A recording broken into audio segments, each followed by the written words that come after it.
उपनिषद में भी मुंडक उपनिषद में भी एक ही वैसे ही श्लोक आ गया। मुंडक उपनिषद में द्वा सुपर्णा सयुजा सकाया समानम वृक्षे परिशस्व जाते तयोरन्नम पिप्पलम स्वाद्वत्या अनन्यन अश्नन अभिचाक शीति। वहां भी या इसी का ही श्लोक का लगभग वर्णन है। वहां पर मुंडक उपनिषद में जीव का अंदर में दो पक्षी है। यहाँ पर जीवात्मा परमात्मा जो बताया, यहाँ पर छाया तपो, वहां पर पक्षी रूप में बताया गया। आत्म तत्व को बोध कराने का ढंग एक जैसे ही है, किंतु अनेक उपनिषद एक उपनिषद एक जैसा वर्णन करता है।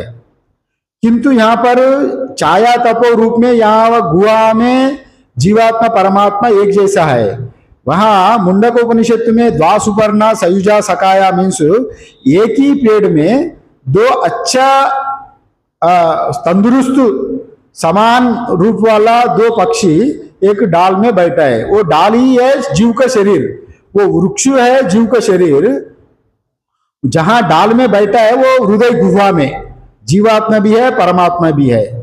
किंतु वहां जो बताया जीवात्मा कर्मफल को भोगता है, परमात्मा नहीं भोगता है, परमात्मा केवल देखता ही रहता है। वहां मुंडक में कहा गया यहां का व्यत्यास का है, यहां दोनों को मिला लिया जीवात्मा परमात्मा। यहां दोनों को ऋतम पिबंतो सुकृतस्य लोके, दोनों ही पिबंतो द्विवचन में दोनों को मिला लिया। वहां मुंडक उपनिषद में और द्वा सुपर्णा सयुजा सकाय समानम वृक्षम परिशस्य जाते तयोर अन्यम पिप्पलम स्वाद्यत्या अनश्नन अन्यान अभिचाकशीति। एक तो पिप्पल का पल खा रहा है, माने वो पिप्पल का पल मतलब वहां एक पल है, पीपल का पल खा रहा है वो बात नहीं, वो तो वाच्यार्थ दृष्टि से वैसा कहा गया। लक्ष्यार्थ दृष्टि से और कर्मफल को भोग रहा है, लक्ष्यार्थ दृष्टि से जो कर्मफल को भोग रहा है अच्छा बुरा, उसको ही यहाँ पर जीवात्मा पिबंतो यहाँ कहा गया। वहां पर पिप्पलम स्वादवत्ती वहां कहा गया मुंडक में।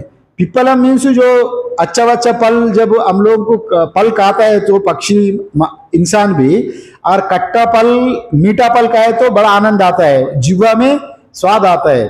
और कट्टा पल जो सड़ा हुआ पल मुंह में गए तो थूक देंगे, हाय हाय थोड़ा मुंह खराब हो गया, वैसा करेंगे। वैसे भी जीव भी जब अच्छा दोनों ही कर्म करके रहा, उन जीवात्मा भी अच्छा कर्म भी कर लिया बुरा कर्म भी करके उनका अंतःकरण में वो सब कुछ स्टोर होके रहा। जब वो फल देने लगा, अनुभव करने लगा कर्म फल का अनुभव,